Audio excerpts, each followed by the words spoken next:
Hola, Dios te bendiga, es el pastor Moisés Bejarano y estoy muy contento que hayas tomado la decisión de vernos hoy. Oro y ruego al Señor que este mensaje sea de bendición para tu vida.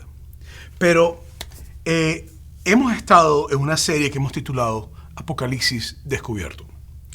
Y la primera semana hablamos específicamente sobre el mensaje de Apocalipsis y lo que significaba. Pero también hablamos acerca de las iglesias o las 7 iglesias de Apocalipsis que se encuentran en el capítulo 1 al capítulo 3. Y allí vimos varias cosas. Comprendimos primero que la revelación era de parte de Dios para nosotros y que era dada por Jesús a nosotros. Segundo, después descubrimos de que no debemos temer en medio de las circunstancias, que Dios nos llama a tener valor. Descubrimos también de que Dios nos llama a volvernos a Él y a perseverar para servirle a Él. Pero la semana pasada nos enfocamos en los capítulos 6 y 7. Allí tratamos lo que es el sufrimiento en el libro de Apocalipsis. Y mientras lo hacíamos, hablamos de la importancia de preocuparnos por aquellos que no conocen a Cristo y de anunciar la palabra de Dios. Pero sobre todas las cosas comprender de que en medio del sufrimiento la presencia de Dios se hace tangible, se hace visible. Pero hoy vamos a enfocarnos en lo que sería la hostilidad en el libro de Apocalipsis. Y cuando hablamos de hostilidad nos referimos a una actitud de enemistad, una actitud que lleva a la contraria, de rivalidad, de oposición. Y a lo mejor tú comprendes muy bien lo que significa hostilidad en tu vida. A lo mejor conoces muy bien lo que significa hostilidad por ser una persona que tiene fe en Dios. Y a lo que me refiero es que a lo mejor tienes un familiar que en el momento que tú dijiste yo voy a seguir a Jesucristo y voy a caminar con Él, tú dijiste no puedes ser más mi familia, no quiero saber más nada de ti, estás loco. Nosotros no queremos nada que ver con una persona que cree lo que tú crees. O a lo mejor simplemente recibes hostilidad en tu trabajo. A lo mejor cuando estás en tu lugar laboral y todos saben que tú eres cristiano, eres motivo de burlas por personas y hablan y dicen cosas. O quizás en tu escuela, en tu universidad, cuando tú estás ahí, te tratan como marciano, como algo extraño, o alguien que no habla las cosas conforme a lo que la comunidad dice. A lo mejor tú eres una persona que nos estás viendo y has llevado golpes por predicar y creer la fe en Jesús. La realidad es que la hostilidad cuando se predica a Dios, es el producto de un corazón. Cuando recibes hostilidad después de predicar a Dios, es el producto de un corazón que no conoce a Dios. Por eso es que Jesucristo dijo en Juan capítulo 15, versículos 18 al 19, si el mundo los aborrece, sepan que a mí me han aborrecido antes que a ustedes. Si ustedes fueran del mundo, el mundo amaría lo suyo, pero el mundo los aborrece porque ustedes no son del mundo, aun cuando yo los elegí del mundo. Entonces la advertencia de Jesucristo es muy clara. Jesucristo está diciendo, hey, si ustedes son aborrecidos, si reciben hostilidad, si reciben maltrato, si reciben daño o consecuencias por seguirme a mí, yo quiero que ustedes sepan que antes que a ustedes les pasara, a mí me pasó. Y yo quiero que ustedes sepan que la razón por la cual no los quieren no es por ustedes, sino porque yo estoy en sus vidas. Y creo que esto es importante porque eso que Jesucristo nos dijo a lo largo de la historia de la iglesia se ha hecho una realidad. Eso que Jesucristo nos dijo a lo largo de la vida presente en muchos lugares donde se está haciendo o hay persecución, se hace una realidad. Eso que Jesucristo nos dijo también será realidad durante el momento que viene sobre la tierra, que es el momento apocalíptico. Entonces, para comprender mejor la hostilidad apocalíptica, y especialmente contra Dios, y todos los que buscamos el rostro de Dios y anunciamos el mensaje de Jesús, me gustaría que nos enfocáramos específicamente en el capítulo 11 de Apocalipsis hoy. Pero vamos antes a comenzar leyendo el último versículo del capítulo 10. Mira lo que dice, Apocalipsis 10, 11.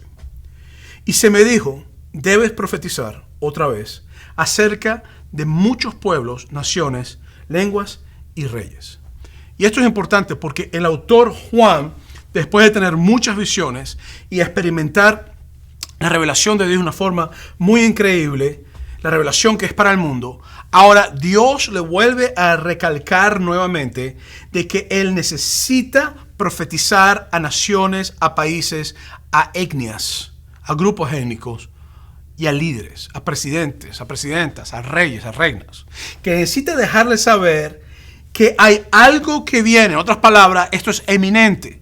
Lo cual para mí es un recordatorio que las palabras apocalípticas o las palabras del libro de Apocalipsis no es privada, sino que es algo que es dado para el mundo entero. Es algo que es dado, sí, fue dado para la iglesia para que lo leyera, pero específicamente tiene que ver con el mundo, tiene que ver con la hora que vendrá sobre el mundo. Entonces, Dios quiere que nosotros sepamos muy claramente lo que va a pasar, y lo reveló a través de Juan. Lo inspiró para que fuera escrito y le dijo que lo escribiera. Y ahora nosotros tenemos la revelación de Dios en nuestras manos y podemos saber y comprender lo que Dios nos está diciendo que va a ocurrir. Pero entonces entramos a Apocalipsis capítulo 11, versículos 1 al 3. Y mira lo que dice. Entonces se me dio una caña parecida a una vara de medir.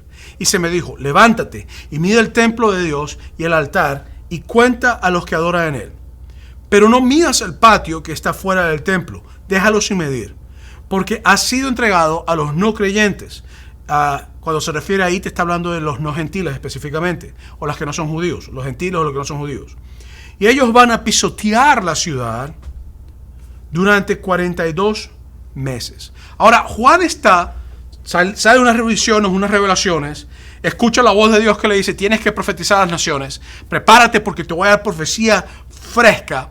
Y ahora se le entrega una caña de medir y se le dice, vas a ir y vas a medir el templo de Dios, vas a hacer todas estas cosas, vas a medir el altar, vas a contar a las personas que están ahí adorando, pero no midas fuera del templo, no midas fuera del patio del templo, porque lo que va a ocurrir es que la ciudad santa, la ciudad donde está el templo, la ciudad que pertenece a Dios, literalmente va a ser pisoteada por los que no son creyentes o por los gentiles.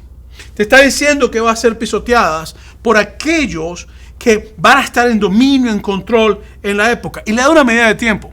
La medida de tiempo que le da son 42 meses.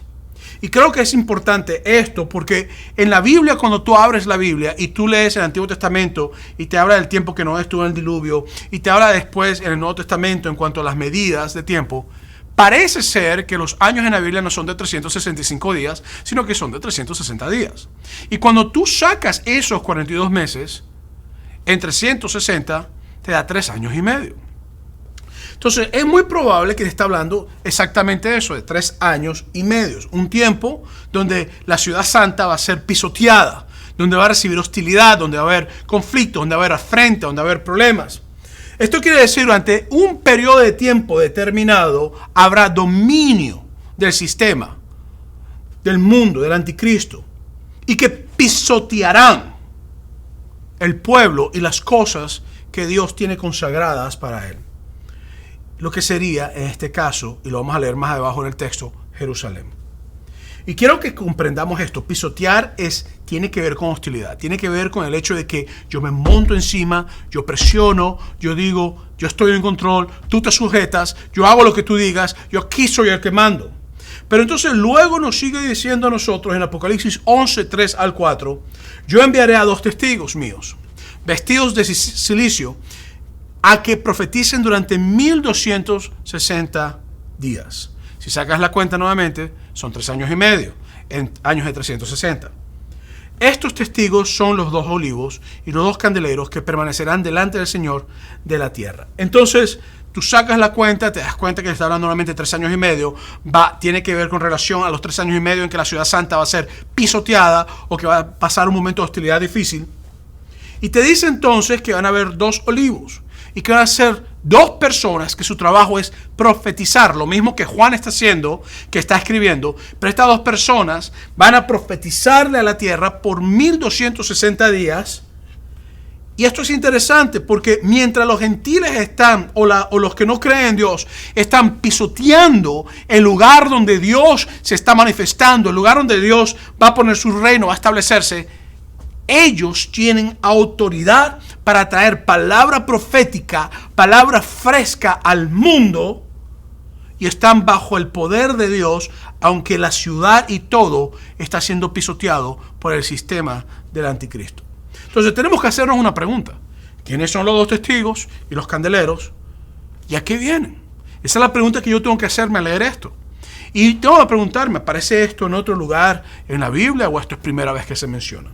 La primera vez que se habla acerca de los 2 testigos y de los 2 olivos es en Zacarías capítulo 4, versículos 2 al 3 y luego el versículo 11 y 14. Mira lo que dice. Y me dijo, ¿qué ves? Yo respondí, lo que veo es un candelero, todo él de oro, con un depósito en la parte superior. Por encima del candelero hay 7 lámparas, con 7 brazos para cada una de las lámparas que tiene arriba. Junto al candelero hay 2 olivos, uno de ellos a la derecha del depósito y el otro a la izquierda. Después en el versículo 11 hasta el 14 dice, yo seguí hablando y le dije, ¿y estos 2 olivos a la derecha y a la izquierda del candelabro, qué significan? Y volví a hablar y le dije, ¿qué significan las 2 ramas de olivo, por cuyos brazos de oro se vierte el aceite como oro? Y el ángel me respondió, ¿no sabes lo que significan? Y le dije, no lo sé, mi señor. Y me respondió, estos son los 2 ungidos que estarán delante del Señor de toda la tierra.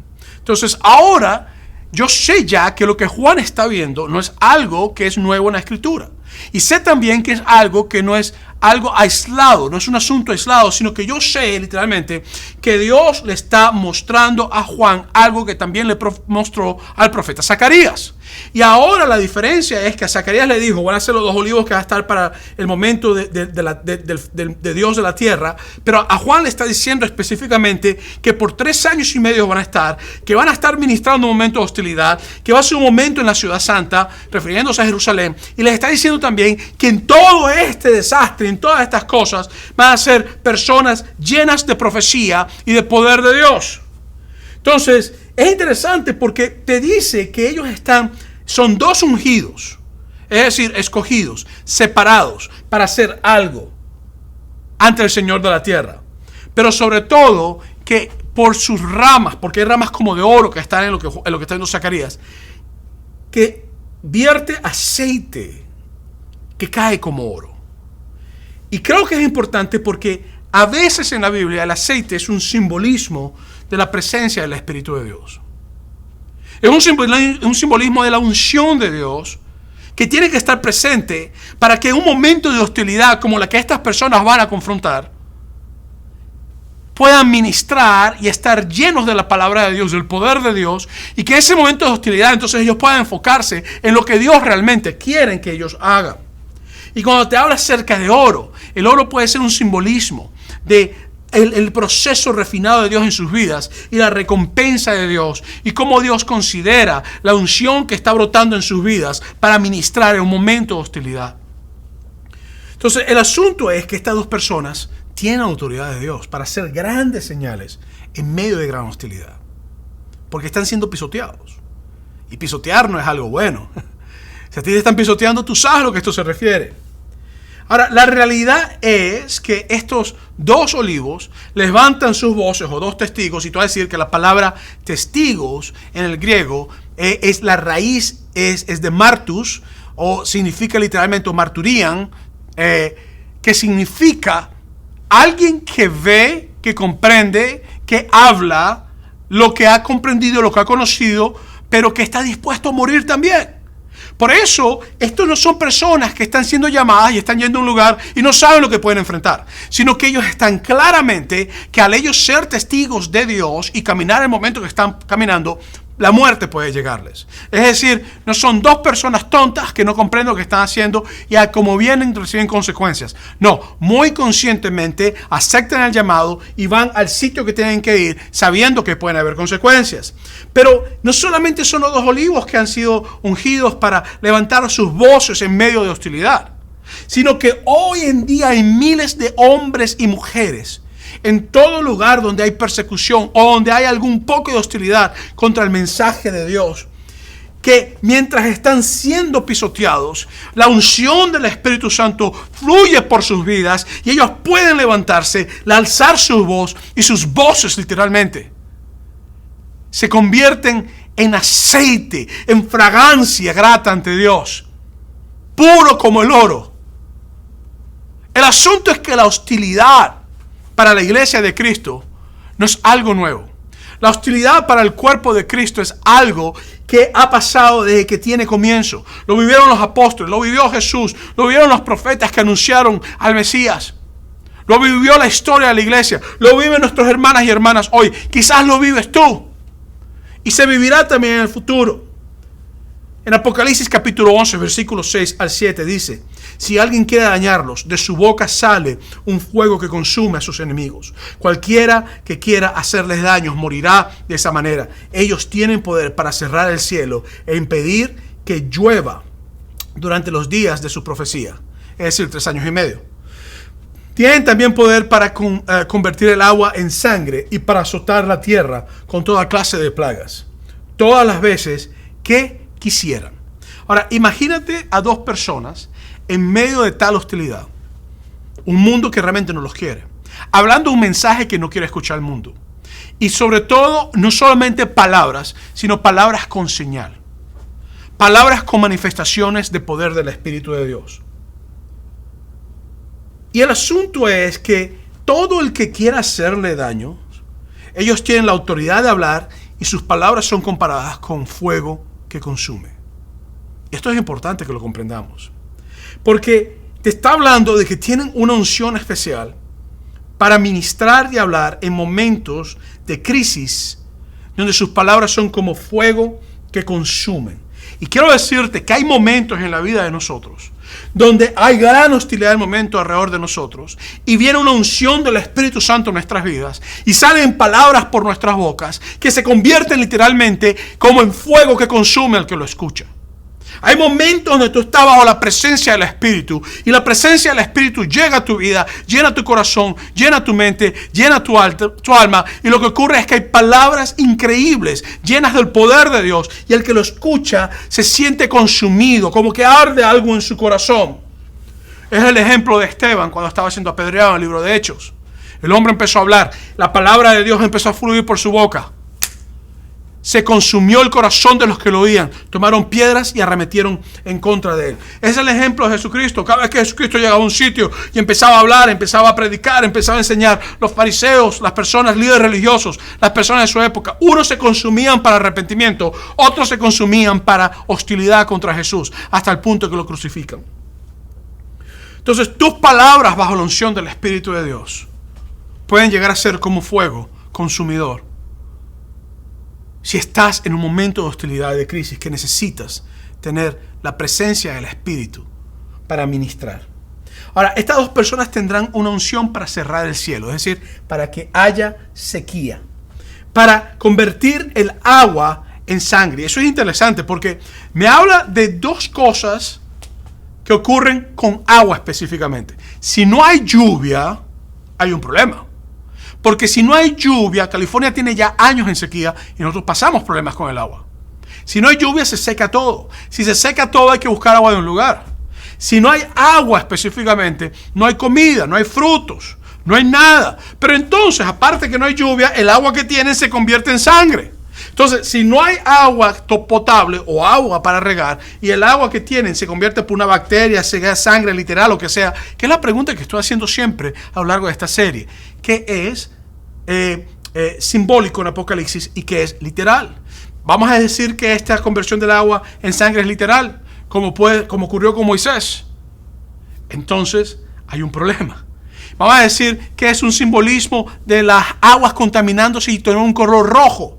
Igualito hay un problema, porque sin agua no se puede vivir, sin agua no hay vida, sin agua no hay comida, sin agua no hay animales. Entonces es realmente 3 años y medio donde así como están pisoteando y hay hostilidad sobre el pueblo de Dios, sobre la gente de Dios, ahora los olivos, los dos representantes que van de parte de Dios con unción del Espíritu Santo para predicar la palabra de Dios y profetizar, tienen poder de traer castigo o traer malestar sobre aquellos que pisotean y aquellos que hacen lo que no tienen que hacer.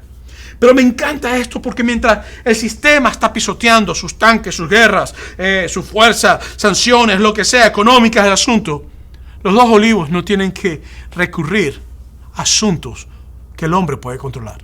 No. ¿Sabes lo que hacen los olivos? Oran al Dios del cielo, y el Dios del cielo que controla la naturaleza Simplemente, mientras el hombre juzga a ser Dios, el Dios del cielo dice, tú sigues jugando a ser Dios. Yo soy el único verdadero Dios. Que no haya lluvia. Tú sigues jugando a ser Dios. Yo soy el único verdadero Dios. Que vengan plagas sobre la tierra. Tú sigues jugando a ser Dios. Yo soy el único verdadero Dios. Que el agua se convierta como en sangre.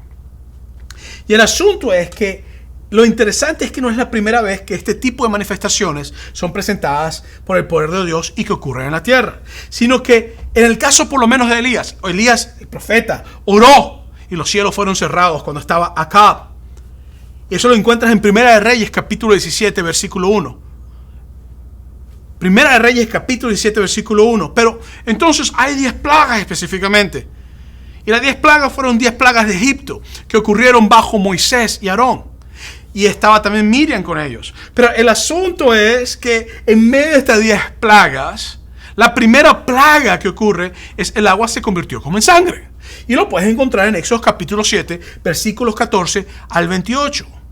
Por eso es que es interesante que estos dos olivos, aunque están ministrando bajo el sistema del anticristo y están siendo profetas y están trayendo la palabra de Dios y una unción que está flotando en sus vidas, la misma unción que actuó en Moisés, que actuó en Elías, que actuó en las personas de Dios, sigue estando la misma unción, porque somos la iglesia de Cristo, el grupo de Cristo, la gente que está metida en el poder de Dios y que por el poder de Dios en momentos de hostilidad Dios nos da sus señales, nos da su presencia, nos da su poder.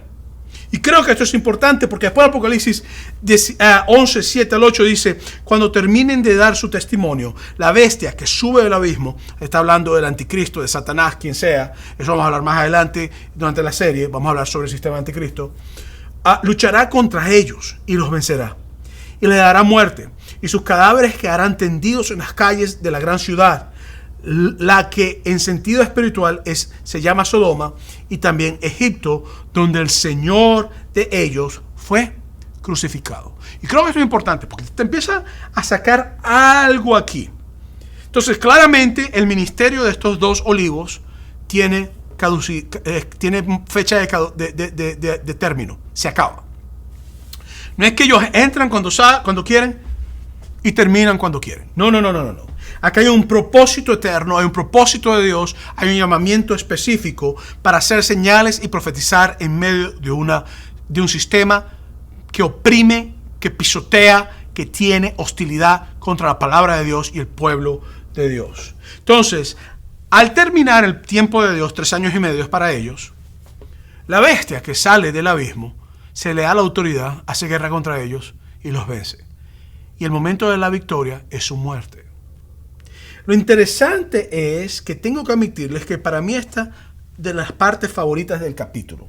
Me encanta leer esto, no de una manera así mala que los están matando, no es a lo que me refiero, pero me encanta porque me recuerda a mí como pastor y debe recordarte a ti como hombre o mujer de Dios que me está viendo. Y si no eres una persona que está sirviendo a Dios, debe recordarte también que todos tenemos tiempo, que el poder no es de nosotros, que la palabra no es de nosotros, que el tiempo no es de nosotros. Y me recuerda también que Dios tiene en nuestro llamado, en nuestros ministerios, el comienzo, tiene propósito definido, tiene las palabras necesarias, que tiene final nuestro tiempo, pero también que habrá recompensa. Me recuerda que estos dos olivos no trabajaban para sí mismos, sino que trabajaban para el único y verdadero Señor del cielo. Pero sobre todo que el enemigo no puede tocarte hasta el momento que tu propósito se termina. Y cuando tu momento llega y el propósito se termina, entonces la bestia que sale del abismo tiene la autorización para tocarte. La realidad es que dejaron sus cuerpos tirados en las calles. La gente no los quería. Eso es hostilidad en alto nivel. Y la ciudad es comparada con Sodoma y con Egipto. Y sabemos que es donde fue crucificado el Señor de ellos. Lo que quiere decir que estos dos olivos comprendían que aunque a ellos se les llama ungidos, ellos no son el ungido. Ellos no son el Mesías, no son el Cristo. El Cristo es el que murió en la cruz por nuestros pecados. Y creo que esto es importante porque el versículo 9 y 10 de Apocalipsis 11 dice: y durante 3 días y medio la gente de distintos pueblos, tribus, lenguas y naciones verán sus cadáveres. No permitirán que sean sepultados. Los habitantes de la tierra se alegrarán de la muerte de ellos, de estos 2 profetas. La celebrarán hasta que se harán regalos unos a otros, porque estos 2 los habían estado atormentando. Claro, no hay agua. Tienen señales para traer cualquier plaga que sea necesaria. Entonces, aquí hay muchas similitudes entre los 2 olivos y el ministerio de Jesús. Y me gustaría compararlas rápidamente. Jesús y estos 2 olivos, ambos, Jesús y ellos, tienen 3 años de ministerio. Es importante, 3 años de ministerio.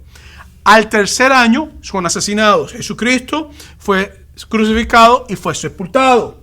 Pero los 2 testigos, los 2 olivos, son asesinados y no se les permite sepultura. Ambos duran 3 días muertos. Interesante, la gente se alegran por sus muertes. Pero ¿por qué tanta hostilidad? ¿Hasta qué punto que llegaron a celebrar sus muertes? Y era algo como la Navidad, es como que mira, se murieron, te va a mandar, no sé, una estampilla con la cara de ellos. Mira, se murieron los tipos esos que estábamos. Te va a mandar un rollo de, no sé, de papel que tenga la cara de ellos. Te va a mandar, o sea, estaban celebrando sus muertes. Así como nosotros celebramos en Navidad el nacimiento de Jesucristo, esta gente estaba celebrando la muerte de los 2 olivos. Entonces, la respuesta es sencilla. Los 2 olivos atormentaron a la tierra por 3 años y medio. Y causarán realmente que el sistema sufra con plagas, sequía, pero sobre todo con palabras llenas de unción, que Dios las compara con fuego que sale de su boca, con profecías que se cumplirán. Pero en Apocalipsis 11 al 14 te dice: después de 3 días y medio entró en ellos el espíritu de vida enviado por Dios. Y se pusieron de pie, y todos los que lo vieron se llenaron de temor. Entonces los 2 testigos oyeron una fuerte voz del cielo que le decían: ¡suban acá! Y ellos subieron al cielo en la nube, y sus enemigos los vieron. En ese momento hubo un gran terremoto, todo empezó a temblar. Y a causa del terremoto se derrumbó la 10ª parte de la ciudad y murieron 7,000 personas. Los demás se llenaron de terror y dieron gloria a Dios del cielo. El segundo ay pasó, pero el tercer ay viene pronto. Entonces, pero al igual que Jesucristo, al tercer día, el Espíritu de vida de Dios los resucita a ellos. ¿Ves las similitudes? Ellos son llevados al cielo específicamente ante sus enemigos. Jesús es llevado o asciende al cielo delante de sus discípulos. Ahora, yo quiero hacer una aclaración bien clara aquí. Ellos pueden resucitar porque Jesús es su Señor. Te lo dice el texto. El Señor de ellos donde fue crucificado. Ellos pueden resucitar porque Jesús es su Señor. Porque Jesús ya resucitó. Porque Jesús ya venció la muerte. Y aunque hay similitudes entre el ministerio de ellos y el ministerio de Cristo, ellos no mueren por el pecado de la humanidad. Solamente Cristo muere por el pecado de la humanidad. Ellos no son Dios humanado. Jesús es el Hijo de Dios humanado, la palabra de Dios, el verbo de Dios que se hizo carne. Pero sí son semejantes a los que resucitaremos con Cristo. Así como estos 2 olivos se levantan después de una persecución, después de gran milagro, y el Espíritu de Dios viene y los resucita, así también tú y yo algún día, si tú estás con Cristo, resucitaremos en Cristo Jesús. Y nuestros cuerpos serán transformados a un cuerpo glorificado tal como el cuerpo de Jesús. Entonces, yo leo esto y para mí esto es algo que es prometedor de lo que viene para la iglesia. Pero al igual que cuando Jesús murió, también tembló con ellos. Al igual que resucitaron y tembló, en el caso de Jesucristo, tiembla, pero en el caso de ellos, la 10ª parte de la ciudad se destruye. En el caso de Jesucristo se raja el velo del templo de arriba hacia abajo para que nadie diga que lo ha hecho mano humana. Pero en el caso de ellos mueren 7,000 personas aproximadamente. Y entra temor en todas las personas que los ven levantarse y dan la gloria a Dios. Pero realmente no cambian su vida, sino que siguen de la misma manera. Y te dice que entonces pasó el segundo ay, lo que sería como un tipo de juicio o advertencia, y viene entonces el tercer ay. Pero esto ocurre entre la 7ª y la sexta y la séptima trompeta. La semana pasada hablé acerca de los 6 sellos, de los 7 sellos. Pero esto ocurre entre la sexta y la séptima trompeta. Lo interesante es que son 7 sellos, 7 trompetas y son 7 copas de la ira. Entonces, el séptimo sello abre la primera trompeta. Y la séptima trompeta da también origen a la séptima copa de la ira. Entonces muchos teólogos han dicho, es que son 7 por 3, son 21. Entonces te hablan de 21 juicios sobre la tierra.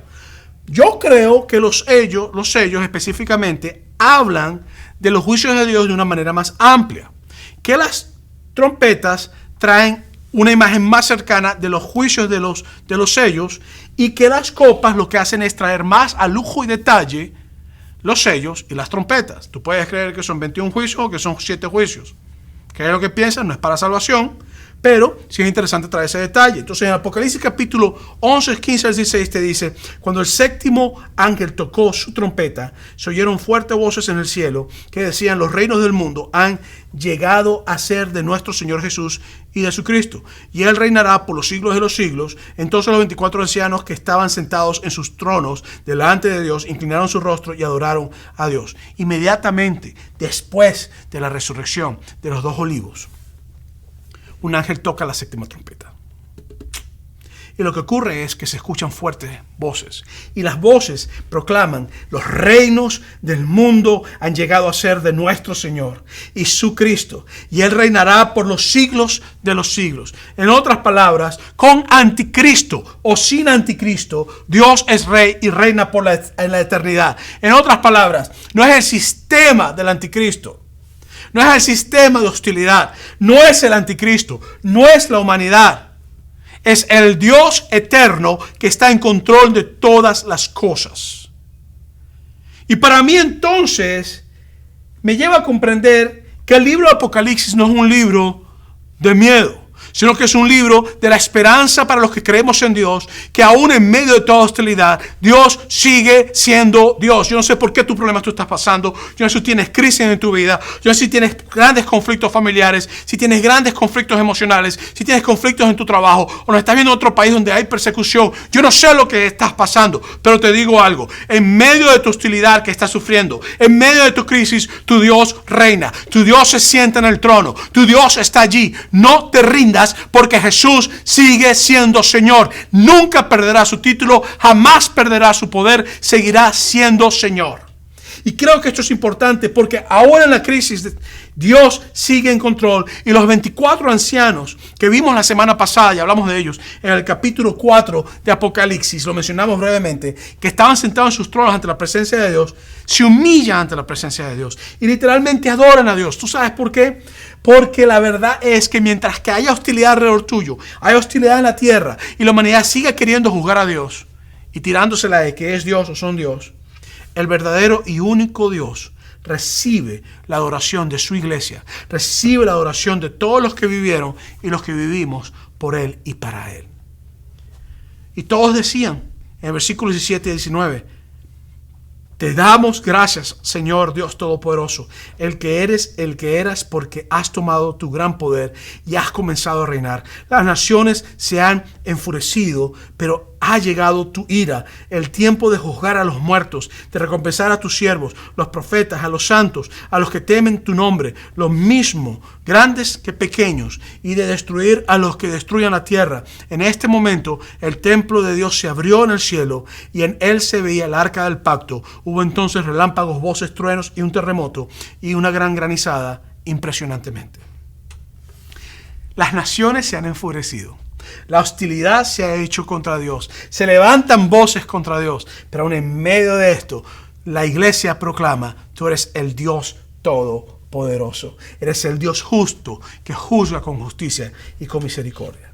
Entonces, la idea principal de la hostilidad apocalíptica es que mientras más obedecemos a Dios, más potencial de hostilidad confrontaremos en el mundo. Óyeme bien.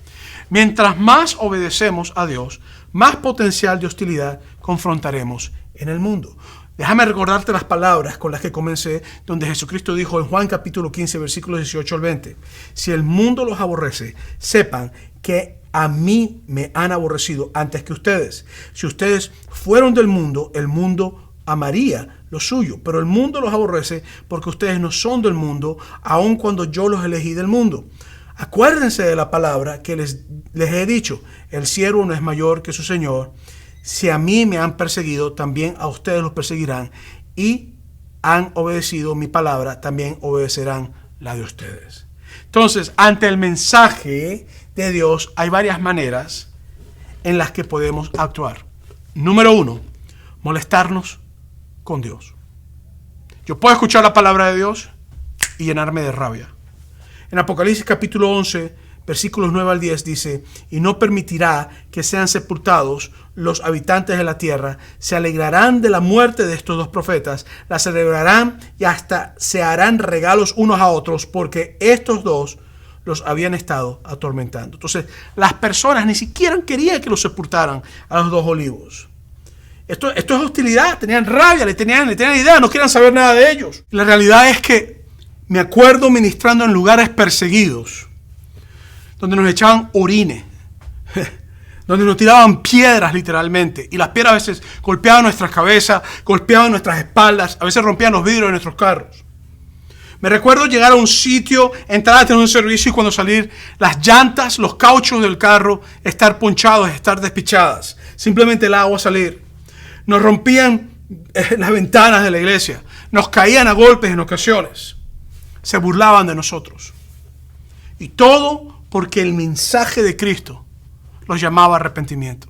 ¿Tú sabes lo que pasa? Que cuando una persona escucha el mensaje de Dios y su vida está llena literalmente de algo que los confronta con lo que Dios está diciendo, automáticamente implica un rechazo en ellos, implica en la necesidad de no querer escucharlos, implica la necesidad de no querer ser parte de esto. Porque la palabra de Dios te llama a arrepentirte, la palabra de Dios te llama a dónde está tu corazón y te lleva a comprender que tienes literalmente que arrepentirte. Pero si no lo haces, la hostilidad se puede hacer presente. Las personas cuando escuchan el mensaje y les molesta, se pueden sentir atormentadas. Se pueden molestar, se indignan. Nos llaman ignorantes, nos persiguen. Y yo no sé tú, pero yo también he estado en ese lugar donde me ha molestado escuchar la palabra de Dios en mi vida. Yo recuerdo momentos en mi vida donde el escuchar la palabra de Dios me causaba molestia. Donde yo decía, ¿por qué yo tengo que escuchar esto? Yo no quiero cambiar, me gusta lo que estoy haciendo. Y recuerdo también volverme hostil contra personas que estaban compartiendo la palabra de Dios en mí. Por eso es que puedo decirte que tú tienes la opción al escuchar el mensaje de la palabra de Dios de simplemente molestarte con Dios. Entonces, ante el mensaje de Dios hay varias maneras en las que podemos actuar. Número 1, molestarnos con Dios. Número 2, vivir en temor y culpabilidad. En Apocalipsis 11 al 14 dice, después de 3 días y medio entró en ellos el espíritu de vida por Dios. Y se le pusieron de pie. Y todos los que los vieron se llenaron de temor. En el momento que resultaron los dos olivos, ¿tú sabes lo que pasó? Todo el mundo que los vio se llenaron de temor. Pero para muchos ver el poder de Dios, sienten temor, sienten que no quieren estar. Pero eso no significa que haya arrepentimiento. A veces no es un temor de que voy a hacer lo que Dios me está diciendo, sino que a veces es un temor como que yo no quiero estar cerca de Dios porque me va a hacer daño. O yo no quiero ir a cumplir el propósito de Dios en mi vida porque imagínate, a estos los matarán y me pueden matar. Hay personas que no quieren venir a la iglesia y no quieren saber nada de Dios. No porque estén molestos con Dios, sino porque temen estar cerca de Dios. Y creo que esto es importante porque hay personas que me han dicho en el pasado a mí, pastor, me acuerdo de un caso específico donde me decía, cada vez que voy a la iglesia, tengo miedo de Dios. Soy pecador y temo que no me perdonará. Temo que no va a estar conmigo. Y sobre todas las cosas, tengo de que Dios no me acepte. Hay personas que a veces tienen miedo de sentirse expulsados, de ser rechazados. La realidad es que el mensaje de Dios tiene ese factor en nuestras vidas que nos confronta. Y nos lleva a comprender que hay un Dios verdadero que quiere tener un encuentro con nosotros. Entonces, podemos sentir temor a veces nosotros de cumplir el propósito de Dios ante la hostilidad del mundo, que esa es otra cosa. Yo puedo escuchar el mensaje de hoy y tú puedes estar diciendo, oye, pastor, tú estás hablando de personas que están siendo muertas, está hablando de crisis, está hablando de orines, está hablando de cosas de este tipo. Yo no quiero eso en mi vida. Yo como que me quedo mejor tranquilo en mi iglesia y sigo asistiendo los domingos, pero yo no voy a participar en viajes misioneros o asuntos de ese tipo. No, yo no quiero eso, yo no quiero eso. La verdad es que yo tengo ganas de estar pasando por problemas. Mira, yo recuerdo momentos donde he estado en un país haciendo misiones y han llegado policías corruptos a querer meternos presos o a querernos quitar plata, sabiendo que vamos a predicar el mensaje de Dios. Yo recuerdo momentos de estar en un aeropuerto en un país musulmán y llegar y yo tener mi Biblia en mi mochila y pararme y detenerme y caerme en interrogatorio porque tengo una Biblia en mi mochila. Y yo decir, Dios mío, ¿y ahora qué hago? Recuerdo ver a una multitud correr hacia nosotros y nosotros tener que salir corriendo porque sabíamos que si no corríamos nos iban a caer a golpes porque no querían que predicáramos. Recuerdo estar en un lugar, en un momento, predicando la palabra, salir de predicar y llegar la Guardia Nacional de ese lugar, de ese país y literalmente pegarnos contra la pared, golpear a los que estaban con nosotros con la cacha del rifle, darnos por la espalda, darnos por la cabeza y detenernos por un tiempo y amenazarnos. Porque a veces el hacer la obra de Dios en algunos lugares conlleva sacrificio. Y a lo mejor tú me estás oyendo y estás diciendo, oye, pastor, pero está hablando de hostilidad, yo no quiero eso. Mira, está hablando de la guerra en Rusia, la semana pasada la guerra en Rusia con Ucrania, habló de las consecuencias económicas, y ahora me está hablando de hostilidad para yo predicar el evangelio. Dice, yo me quedo mejor tranquilo sentado en mi silla, yo no quiero pasar por eso. Todo esto puede causarte temor. Y de hecho debe causarte temor. Pero cuando tú ves el poder de Dios operar en medio de la persecución, y cuando tú ves el poder del Espíritu de Dios llenarte de una unción fresca, y cuando tú ves literalmente su presencia, aun cuando están viniendo, o aun cuando están pasando cosas, o cuando las piedras están cayendo, y el temor se va, desaparece. ¿Sabes lo que llega a tu corazón? Llega la paz de Dios. Tú sabes lo que llega a tu vida, se cumple el propósito de Dios. A lo mejor tú estás escuchándome ahorita y estás sintiendo culpabilidad. Y estás diciendo, no, yo me siento culpable, ¿vale? Te está predicando y yo no quiero estar presente porque yo me siento que yo no soy digno de seguir a Dios. A lo mejor me escuchas y te sientes indigno porque dices, yo no estoy dispuesto a pasar por esto. Y culpable de pensar de que sientes miedo de cumplir quizás el propósito de Dios en tu vida. A lo mejor no tiene que ser algo tan drástico como ser perseguido. Pero mi objetivo no es que tú sientas culpabilidad ni que sientas temor en medio de la hostilidad. Mi objetivo es que tú comprendas que aún en la crisis, aún en la hostilidad, Dios te llenará de su unción, te dará palabras como de fuego, te dará propósito, te dará su espíritu, te dará su presencia, su amor y las fuerzas que tú necesitas para servirle. Eso es lo que yo quiero que hoy comprendamos nosotros. Los olivos fueron ahí sabiendo que iban a morir. Garantizado. O van a ir sabiendo que van a morir. Garantizado. Pero aún así, Dios los llamó a ser sus testigos. Ante el mensaje de Dios hay varias maneras en las que podemos actuar. Número 1, molestarnos con Dios. 2, vivir en temor y culpabilidad. 3, sumergirnos en su presencia. En Apocalipsis 11:16 dice, entonces los 24 ancianos que estaban sentados en sus tronos delante de Dios, inclinaron su rostro y adoraron a Dios. Ante el mensaje de Dios, yo te invito a que tú inclines tu corazón, que inclines tu rostro y que te rindas ante Él. Los 24 ancianos, la representación de las personas que sirven a Dios, tanto en el Antiguo Testamento como en el Nuevo Testamento, se inclinaron, se sumergieron, se metieron en la presencia de Dios, en ese lugar de adoración. Comprendieron que mayor que el sistema del anticristo, que las guerras, que los problemas, que los conflictos, que la sequía, que las cosas, que todas las trampas, es el Dios que está sentado en el cielo. Tú puedes escuchar el mensaje de Dios, molestarte, sentir temor y culpabilidad, o sumergirte en la presencia del Espíritu. Y en esa presencia del Espíritu, Dios es donde te da vida. En esa presencia del Espíritu es donde Dios te da paz. En esa presencia del Espíritu es donde Dios te da guianza. Guía para las decisiones difíciles que tienes que tomar. Es en la presencia del Espíritu donde Dios trata con tus tentaciones, donde Dios trata con tus pecados, donde Dios trata con tus debilidades, donde Dios te da fortaleza, donde Dios te llama por tu nombre, donde Dios te encuentra. Es en la presencia del Espíritu donde Dios te transforma.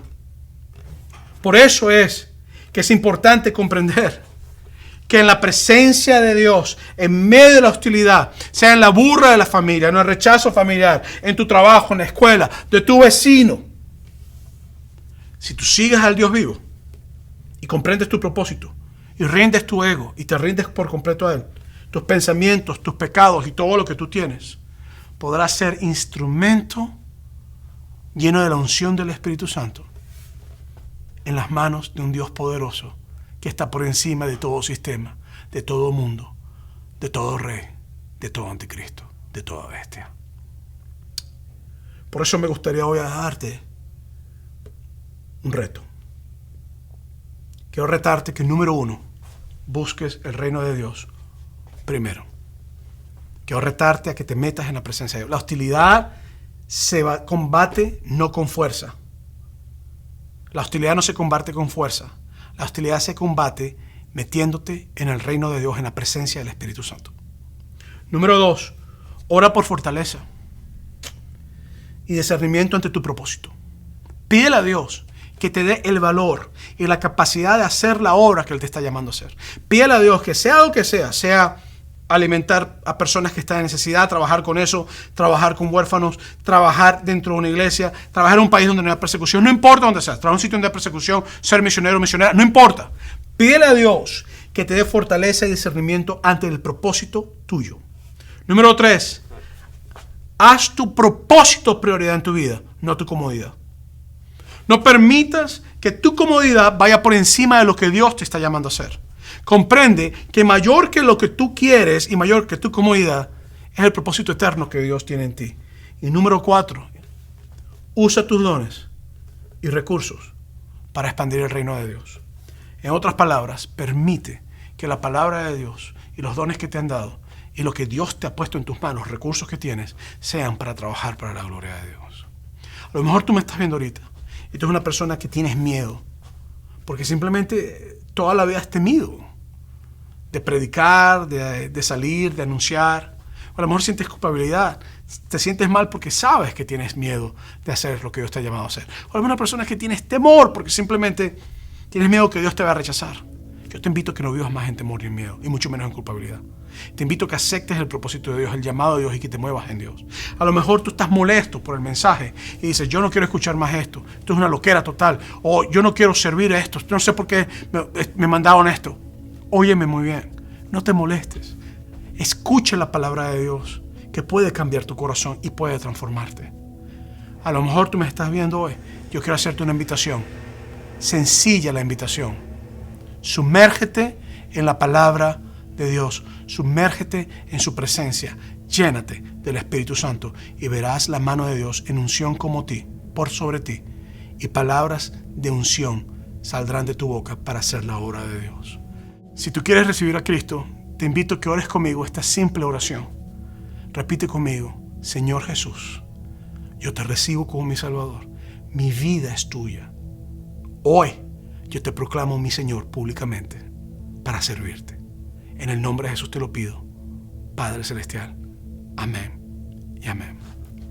Si tú eres un cristiano que estás pasando por un momento de dificultades, yo quiero invitarte a que ores conmigo. Señor Jesús, lléname tu presencia, dame tu unción y dame tu fortaleza para hacer lo que tengo que hacer. En el nombre de Jesús te lo pido, Padre. Amén. Quiero invitarte a que comprendas que Cristo Jesús murió por nosotros, confrontó hostilidad, pero que Él resucitó al tercer día después de ser sepultado y que viene de nuevo. Nunca se te olvide, Cristo Jesús es Rey y Señor eterno y siempre lo será.